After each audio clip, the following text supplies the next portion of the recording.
जब हम आयोग के खिलाफ कुछ भी आवाज उठाने की कोशिश करते हैं तो वो हमें प्रतिबंधित कर देता है पेपर देने से। फाइनल रिजल्ट आया है, इसमें हिंदी मीडियम के साथ बहुत बड़े पैमाने पर भेदभाव किया गया है। यही कारण है कि हम सारे लोग अपना फेस कवर करके हम बोल रहे हैं और हमारी ये पहली मांग है कि सबसे पहले तो आप ये चीज बंद करें, बार बार हमें प्रतिबंधित करना बंद करें। हम देश के नागरिक है, कोई आतंकवादी नहीं। दिल टूटने पर इतना दुख नहीं हुआ जितना दुख ये मेंस का पेपर में जो प्रॉब्लम हुआ उसको देख करके हुआ है। तो 2035 वैकेंसी में हिंदी जो मीडियम है उसे मात्र 200 से 250 रिजल्ट हुआ है। तो हमारी आयोग से मांग है कि जो कॉपियों में अनफेयर मूल्यांकन हुआ है उसको फिर से मूल्यांकित किया जाए।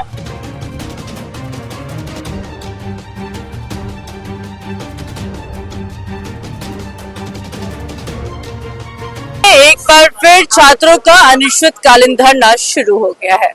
बता दें आपको कि गर्दनी बाग धरना स्थल पर छात्रों का प्रदर्शन जारी है। सीधी तस्वीर आपको गर्दनी बाग की दिखा रहे हैं, जहां आप देख सकते हैं कि छात्र बीपीएससी, बीएसएससी, बीपीएसएससी परीक्षा में पारदर्शिता की मांग को लेकर प्रदर्शन कर रहे हैं। छात्रों से बातचीत करेंगे और जानने की कोशिश करेंगे क्या मांगे हैं आप। मैम, सबसे पहले अभी तो 17वीं का जो एग्जाम हुआ था, फाइनल रिजल्ट आया है, इसमें हिंदी मीडियम के साथ बहुत बड़े पैमाने पर भेदभाव किया गया है। एक तो रिजल्ट जैसे कि टोटल वैकेंसी था 2035, तो 2035 वैकेंसी में हिंदी जो मीडियम है उसे मात्र 200 से 250 रिजल्ट हुआ है। वही इंग्लिश का देखा जाए तो लगभग 1700 के आसपास हुआ है। तो हमारी आयोग से मांग है कि जो कॉपियों में अनफेयर मूल्यांकन हुआ है उसको फिर से मूल्यांकित किया जाए, एक कमेटी बनाकर उसका जांच किया जाए। साथ ही हम लोग जो अन्य एग्जाम्स देते हैं, जैसे दरोगा का भी एग्जाम देते हैं, पीएसएससी का भी एग्जाम देते हैं, तो उन सभी को पारदर्शी तरीके से बनाया जाए और समयबद्ध तरीके से कैलेंडर जारी करके पारदर्शिता सुनिश्चित किया जाए। आप लोग फेस कवर करके क्यों प्रदर्शन कर रहे हैं? मैम, जब हम आयोग के खिलाफ कुछ भी आवाज उठाने की कोशिश करते हैं तो वो हमें प्रतिबंधित कर देता है पेपर देने से। यही कारण है कि हम सारे लोग अपना फेस कवर करके हम बोल रहे हैं और हमारी ये पहली मांग है कि सबसे पहले तो आप ये चीज बंद करें, बार बार हमें प्रतिबंधित करना बंद करें। हम देश के नागरिक है, कोई आतंकवादी नहीं। आयोग से कोई बातचीत हुई? नहीं, अभी तक तो नहीं मैम।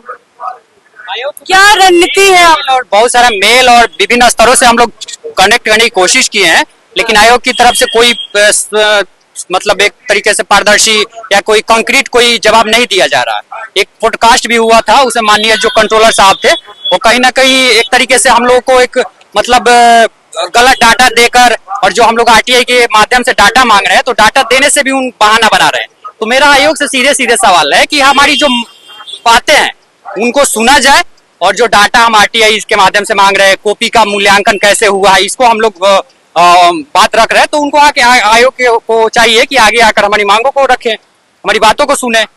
यहाँ पे होता यह है मैम कि हम लोग जब भी माननीय जो अध्यक्ष महोदय है, कंट्रोलर महोदय है, उनसे हम लोग विनम्र आग्रह है कि आपको लोकतांत्रिक देश है, लोकतांत्रिक आयोग है, तो हम अगर बातों को रख रहे हैं तो कहाँ से डिबार करना। और कोई स्टूडेंट उनके खिलाफ कोई कुछ भी बोलता है, पूछता है सवाल, तो डिबार कर दिया जाता है। ये कौन सा न्याय है? हम आयोग से पूछना चाहते हैं। हमारे संविधान में हमको दिया है अधिकार अभिव्यक्ति और बोलने की स्वतंत्रता, लेकिन उसके बावजूद हमारे आयोग द्वारा यह कहा गया कि अगर भी सरकार पे किसी भी प्रकार का आयोग पे सवाल उठाते हैं तो आपको निलंबित कर दिया जाएगा 3 साल या 5 साल के लिए। यही रीजन है कि हम लोग मास्क पहन करके प्रोटेस्ट करना पड़ रहा है। हमको शौक नहीं, मुझे नहीं लग रहा है कि लोकतांत्रिक सरकार में इस प्रकार का विचारधारा होना चाहिए। जहां तक एसओपी में जैसे कि कहा गया था, एसओपी 1996 में जो बच्चे 0% जो बच्चे आंसर अगर गलत लिखते हैं तो उनको 0 नंबर दिया जाएगा।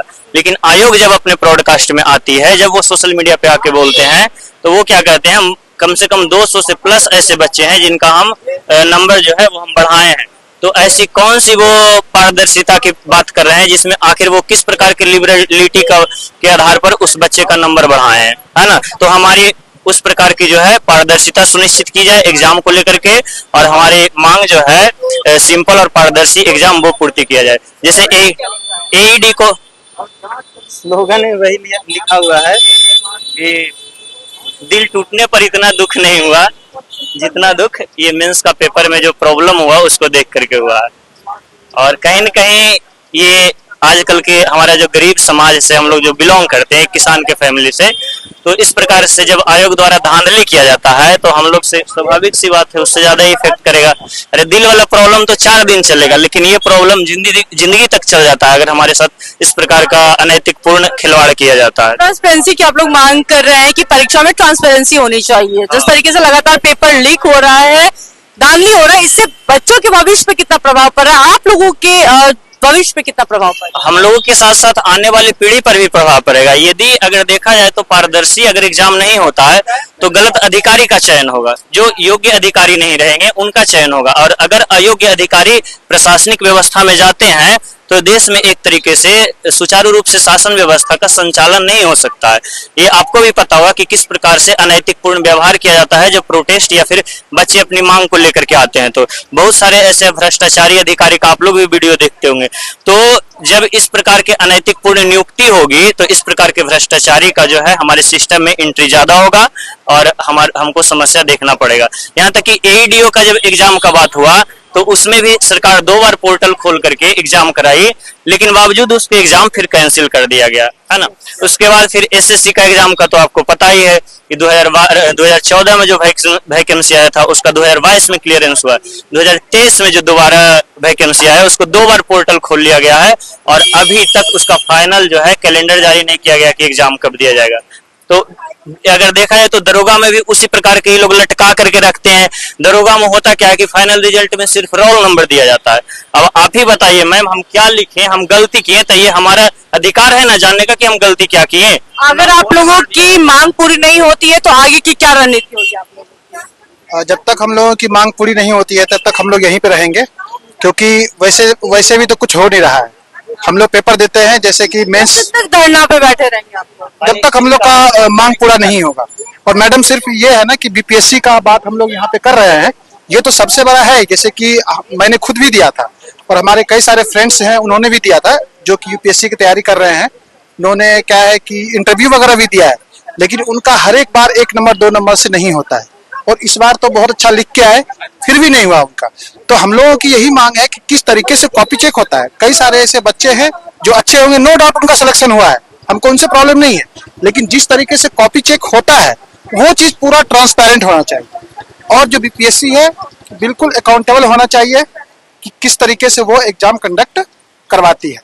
और बीपीएससी ही नहीं, उसके साथ साथ में बीपीएसएससी है जो दरोगा का एग्जाम लेता है।